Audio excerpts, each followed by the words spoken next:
Halo semua, jumpa lagi di channel YouTube saya Rista Siki. Di video kali ini kita akan belajar bersama tentang sistem periodik unsur. Seperti biasa, sebelum mulai jangan lupa untuk like, komen, subscribe, dan share video ini sebanyak-banyaknya. Terima kasih. Sistem periodik unsur merupakan suatu sistem pengelompokan unsur-unsur yang berada di alam yang ditemukan oleh para ilmuwan. Karena jumlah unsur yang ditemukan oleh ilmuwan semakin banyak, hal ini dapat menimbulkan kesulitan dalam mempelajari sifatnya. Nah, maka untuk mengatasi hal tersebut, dibuatlah suatu sistem yang dapat memudahkan para ilmuwan untuk mempelajari sifat-sifat dari unsur-unsur yang ditemukan. Sistem inilah yang dikenal dengan sistem periodik unsur. Berbicara mengenai sistem periodik unsur, maka tidak akan terlepas dari yang namanya tabel sistem periodik unsur atau yang dikenal dengan tabel SPU. Nah, tabel SPU merupakan suatu sistem yang dirancang oleh para ilmuwan untuk mengelompokkan unsur-unsur yang telah ditemukan. Karena setiap unsur yang ditemukan oleh para ilmuwan memiliki waktu yang berbeda, maka tentu pengelompokan unsur juga mengalami perkembangan. Seperti apa perkembangannya? Simak penjelasan berikut ini. Yang pertama, pengelompokan unsur Lavoisier. Antoine Laurent Lavoisier, seorang ilmuwan dari Prancis, mengelompokkan unsur yang ditemukannya berdasarkan sifat logam atau non-logam yang terdapat pada unsur tersebut. Jumlah unsur yang ditemukan oleh Lavoisier adalah 33 unsur yang dikelompokkan menjadi 4 golongan, yaitu golongan gas, golongan non-logam, golongan logam, dan golongan tanah. Untuk jenis unsur yang terdapat pada setiap 4 golongan ini dapat teman-teman lihat pada tabel berikut ini. Yang kedua, triade Dobereiner. Johann Wolfgang Dobereiner, seorang ahli kimia berkebangsaan Jerman, mengelompokkan unsur-unsur yang ditemukannya berdasarkan kemiripan sifat. Nah, si Dobereiner ini membagi unsur-unsur yang ditemukannya ke dalam kelompok-kelompok kecil, di mana dalam satu kelompok hanya terdapat 3 unsur yang memiliki sifat yang sama dan disusun berdasarkan massa atomnya. Karena setiap kelompok hanya terdiri dari 3 unsur, maka pengelompokan ini disebut dengan triade. Dari 3 unsur yang berbeda dalam satu triade, unsur yang di tengah itu memiliki sifat yang sangat mirip dengan kedua unsur lainnya. Bisa memiliki sifat seperti unsur pertama, namun bisa juga memiliki sifat seperti unsur ketiga. Menariknya lagi, unsur-unsur yang dikelompokkan oleh si Dobereiner ini pada unsur yang di tengah, nilai massa atom relatifnya itu berasal dari rata-rata pada nilai massa atom relatif yang ada pada unsur pertama dan ketiga. Jadi untuk nilai massa atom relatif pada unsur yang kedua atau unsur yang di tengah itu diambil dari rata-rata pada massa atom relatif dari unsur yang pertama dan ketiga. Ini artinya 3 unsur tersebut dalam satu triade benar-benar disusun berdasarkan kemiripan sifat dan juga berdasarkan massa atomnya. Nah, supaya lebih jelas teman-teman perhatikan tabel yang ada.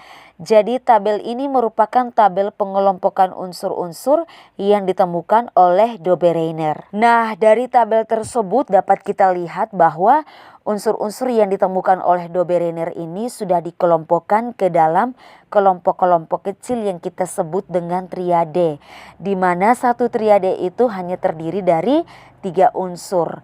Misalnya kita ambil contoh pada triade yang keempat, ada 3 unsur yaitu Cl, Br, dan iodin. Nah, ketiga unsur ini dimasukkan ke dalam satu triade karena ketiga unsur ini memiliki sifat yang sama atau memiliki kemiripan sifat yang sama, sehingga mereka berada dalam satu kelompok yang sama.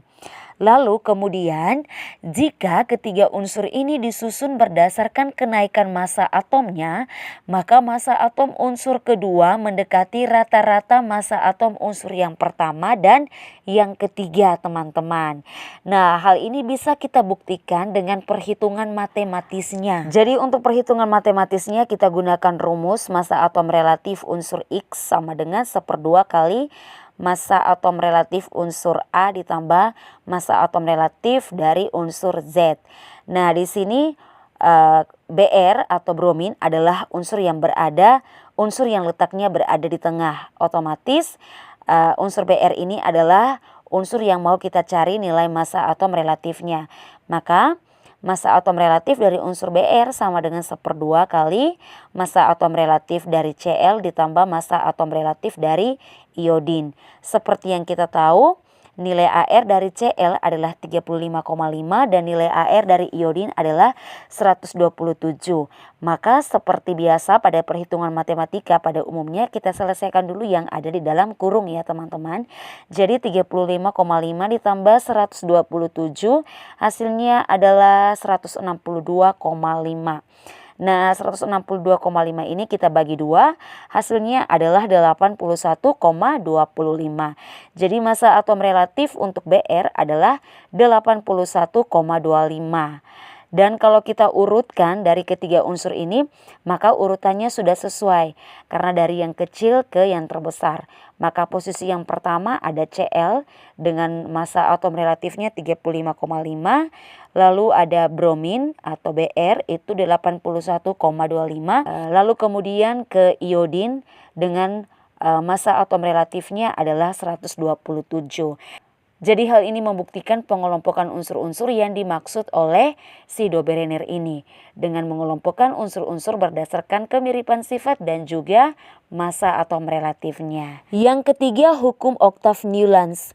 John Alexander Reina Newlands, seorang insinyur kimia dari Inggris, mengelompokkan unsur-unsur yang ditemukannya berdasarkan kenaikan massa atom relatifnya atau nilai Ar. Nah, unsur-unsur yang ditemukan oleh Newlands ini disusun dalam satu kelompok, di mana dalam satu kelompok hanya terdiri dari 7 unsur. Sifat-sifat unsur akan berulang pada unsur ke-8. Hal ini karena unsur pertama dan unsur ke-8 mempunyai kemiripan sifat yang sama dan akan terus berulang pada unsur berikutnya. Dengan alasan inilah, sistem periodik unsur yang ditemukan oleh Newlands dikenal dengan hukum oktav Newlands karena memiliki kemiripan sifat yang selalu berulang pada setiap satu oktav. Nah, supaya lebih jelas teman-teman perhatikan pada tabel yang ada. Jadi tabel ini merupakan tabel sistem periodik unsur yang dibuat oleh Newlands untuk mengelompokkan unsur-unsur yang telah ditemukannya. Jadi unsur-unsur ini disusun berdasarkan kenaikan massa atom relatifnya dari yang terendah menuju yang tertinggi. Dan setiap kelompok itu hanya terdiri dari 7 unsur. Karena disusun berdasarkan kenaikan massa atom relatifnya, maka unsur yang ke-8 akan mempunyai sifat yang mirip dengan unsur yang pertama. Begitu juga dengan unsur yang ke-9 akan mempunyai sifat yang mirip dengan unsur yang kedua. Dan seterusnya. Sebagai contoh pada unsur ke-8 yaitu unsur F. Unsur F ini memiliki sifat yang mirip dengan unsur H. Lalu unsur ke-9 unsur natrium itu akan memiliki sifat yang mirip dengan unsur litium. Kenapa bisa begini? Karena unsur-unsur ini disusun berdasarkan kenaikan massa atom relatifnya. Dan menurut Newlands, kemiripan sifat ini akan berulang pada setiap satu oktav atau pada setiap selisih 8 unsur. Maka tidak heran jika unsur F yang berada pada unsur ke-8 akan memiliki kemiripan sifat dengan unsur H yang berada pada unsur yang pertama. Yang keempat, sistem periodik unsur Mendeleev. Dmitri Ivanovich Mendeleev, seorang ahli kimia dari Rusia, bersama dengan koleganya Lothar Meyer yang juga merupakan seorang ahli kimia, secara terpisah mengelompokkan unsur-unsur berdasarkan prinsip Newlands, yaitu pengelompokan yang didasarkan pada sifat unsur dan kenaikan massa atom relatif. Dan jika diurutkan berdasarkan kenaikan massa atomnya, maka unsur-unsur akan menunjukkan sifat-sifat periodik yang berulang pada setiap satu oktav. Meskipun keduanya sama-sama menggunakan prinsip Newlands dalam menyusun unsur-unsur ke dalam tabel SPU, dasar penyusunan unsur dari keduanya ternyata berbeda. Lothar Meyer menitikberatkan penyusunan unsur pada sifat fisika, sedangkan si Mendeleev ini menggunakan sifat fisika dan juga sifat kimia sebagai dasar penyusunan unsur-unsur yang ditemukannya. Penyusunan unsur yang dilakukan oleh keduanya dilakukan secara terpisah. Meskipun begitu, keduanya berhasil menyusun sebanyak 63 unsur ke dalam tabel SPU. Nah, untuk 63 unsur yang berhasil disusun oleh si Mendeleev bersama dengan koleganya ini dapat teman-teman lihat pada gambar tabel yang ada. Nah teman-teman, tabel SPU yang dibuat oleh Mendeleev bersama koleganya ini terdiri dari dua jenis kelompok besar, yaitu kelompok vertikal dan juga kelompok horizontal. Unsur-unsur yang ditempatkan ke dalam kelompok vertikal adalah unsur-unsur yang mempunyai kemiripan sifat. Kelompok vertikal ini disebut juga sebagai golongan. Sedangkan pada kelompok horizontal, unsur-unsur ditempatkan berdasarkan kenaikan massa atom relatifnya. Kelompok ini juga disebut dengan periode. Tabel SPU yang dibuat oleh Mendeleev ini bersama dengan koleganya merupakan penyempurnaan dari tabel SPU yang sudah dibuat oleh beberapa ahli terdahulu, seperti penyempurnaan dari Lavoisier, Dobereiner maupun Newlands.